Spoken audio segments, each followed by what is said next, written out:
Clip number 248۔ اس clip میں آپ قرآن پاک کی سورہ مائدہ کی آیت نمبر 46 سے لے کر 48 تک کی تلاوت، ترجمہ اور تفسیر قرآن صراط الجنان سماعت فرمائیں گے۔ بسم اللہ الرحمن الرحیم۔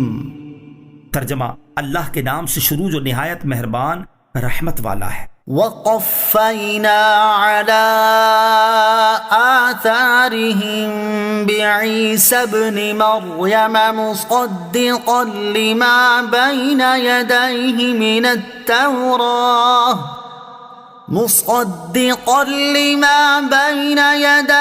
من التوراة وآتیناہ الانجیل فیہ ہدى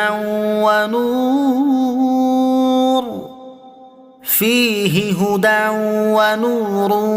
ومصدقا لما بين يديه من التوراة وهدى وموعظة للمتقين۔ ترجمہ: اور ہم نے ان نبیوں کے پیچھے ان کے نقش قدم پر عیسیٰ بن مریم کو بھیجا، اس تورات کی تصدیق کرتے ہوئے جو اس سے پہلے موجود تھی، اور ہم نے اسے انجیل عطا کی جس میں ہدایت اور نور تھا، اور وہ انجیل اس سے پہلے موجود تورات کی تصدیق فرمانے والی تھی اور پرہیزگاروں کے لیے ہدایت اور نصیحت تھی۔ وَقَفَّيْنَا عَلَىٰ آثَارِهِمْ، اور ہم نے ان نبیوں کے پیچھے ان کے نقش قدم پر بھیجا۔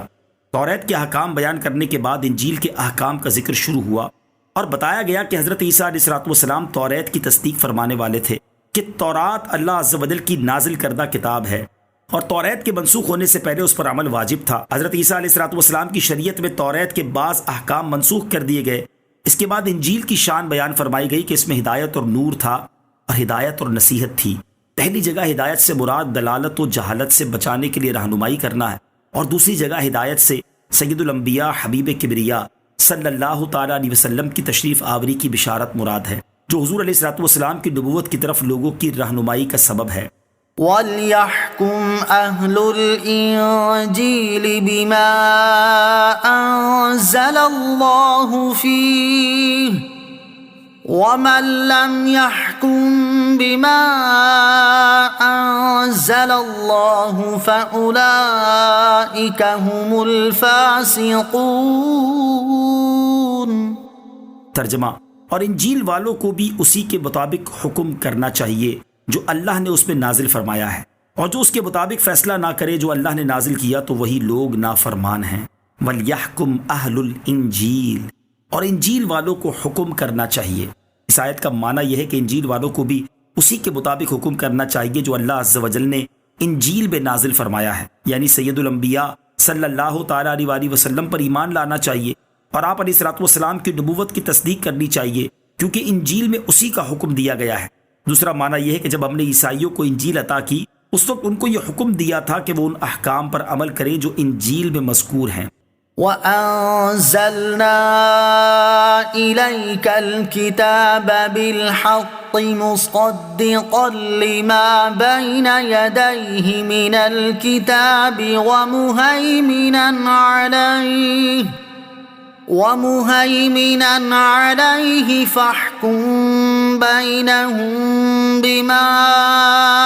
أَنزَلَ اللَّهُ وَلَا تَتَّبِعْ أَهْوَاءَهُمْ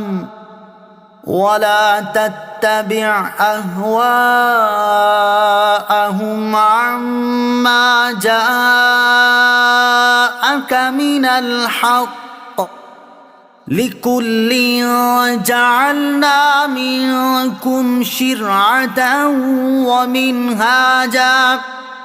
وَلَوْ شَاءَ اللَّهُ لَجَعَلَكُمْ أُمَّةً وَاحِدَةً وَلَكِنْ لِيَبْلُوَكُمْ فِيمَا آتَاكُمْ فَاسْتَبِقُوا الْخَيْرَاتِ إِلَى اللَّهِ مَرْجِعُكُمْ جَمِيعًا فَيُنَبِّئُكُم بِمَا كُنتُمْ فِيهِ تَخْتَلِفُونَ۔ ترجمہ: اور اے حبیب ہم نے تمہاری طرف سچی کتاب اتاری جو پہلی کتابوں کی تصدیق فرمانے والی اور ان پر نگہبان ہے، تو ان اہل کتاب میں اللہ کے نازل کردہ حکم کے مطابق فیصلہ کرو، اور اے سننے والے، اپنے پاس آیا ہوا حق چھوڑ کر ان کی خواہشوں کی پیروی نہ کرنا۔ ہم نے تم سب کے لیے ایک ایک شریعت اور راستہ بنایا ہے، اور اگر اللہ چاہتا تو تم سب کو ایک ہی امت بنا دیتا، مگر اس نے ایسا نہیں کیا، تاکہ جو شریعتیں اس نے تمہیں دی ہیں ان میں تمہیں آزمائے۔ تو نیکیوں کی طرف دوسروں سے آگے بڑھ جاؤ، تم سب کو اللہ ہی کی طرف لوٹنا ہے، تو وہ تمہیں بتا دے گا وہ بات جس میں تم جھگڑتے تھے۔ وَأَنزَلْنَا إِلَيْكَ الْكِتَابَ، اور ہم نے آپ کی طرف کتاب نازل فرمائی۔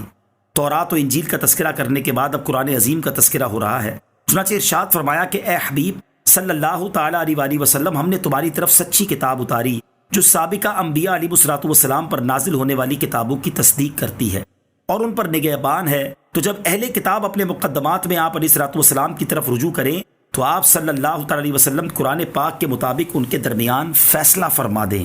لِكُلٍّ جَعَلْنَا مِنكُمْ شِرْعَةً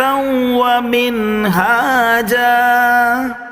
ہم نے تم سب کے لیے ایک ایک شریعت اور راستہ بنایا ہے۔ ارشاد فرمایا کہ ہم نے تم سب کے لیے ایک ایک شریعت اور راستہ بنایا ہے، یعنی فروعی اعمال ہر ایک کے خاص اور جدا جدا ہیں، جیسے نمازوں و روزوں کی تعداد اور اس طرح کے احکام جدا جدا ہیں، لیکن اصل دین سب کا ایک ہے، یعنی توحید و رسالت، عقیدہ آخرت، یوں ہی بنیادی اخلاقیات سب کی مشترک ہیں۔ حضرت علی المرتضیٰ کرم اللہ تعالیٰ وجہ الکریم نے فرمایا کہ ایمان حضرت آدم علیہ السلام کے زمانے سے یہی ہے کہ لا الہ الا اللہ کی شہادت اور جو اللہ عز و جل کی طرف سے آیا اس کا اقرار کرنا، جبکہ شریعت ہر امت کی خاص ہے۔ وَلَوْ شَاءَ اللَّهُ لَجَعَلَكُمْ أُمَّةً وَاحِدَةً،